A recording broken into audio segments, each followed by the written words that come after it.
சம்பளம் 10 நாள் முடியறதுக்குள்ள தீந்து போகுதா? கடன் கட்டை மார்பை அமுக்குதா? ஒரே ஒரு துவா ஒரு சாதாரண கடை ஊழியரின் வாழ்க்கையை 100 நாளில் எப்படி தலைகீழா மாற்றியது தெரியுமா? ஒருவர் 34 வயசு, திருச்சியில் டெக்ஸ்டைல் ஷோரூம் வேலை, சம்பளம் 12,500. வீட்டுக்கடன், பிள்ளைகள் ஸ்கூல் ஃபீஸ் எல்லாம் சேர்ந்து மாசம் 27,000 வரைக்கும் போகுது.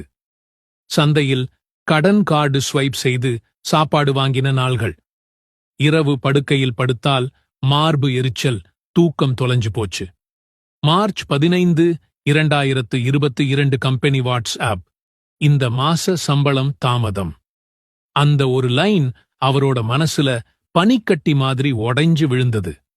ஸ்கூல் ஹெட்மாஸ்டர் போன், இந்த வாரம் ஃபீஸ் இல்லைனா ஐடி கார்டு கட். கடன் கார்டு அவுட்ஸ்டாண்டிங் 1.8 லட்சம். மின்சார நோட்டீஸ். நான் என்ன பாவம் பண்ணேன்? அன்னிக்கு மாலை பள்ளிக்கு போனார். மனசு காயமான பாட்டில மாதிரி மூழ்கி மிதந்தது. அங்க ஒருவர் ஒரு துஆவை சொல்லிக் கொடுத்தார். اللهم إني أسألك من فضلك ورحمتك فإنه لا يملكها إلا أنت. யா அல்லாஹ், உன்னுடைய அருளையும் கிருபையையும் கேட்கிறேன். நிச்சயமாக அதை நீயன்றி வேறு யாரும் உரிமையாக்கிக் கொள்ள முடியாது.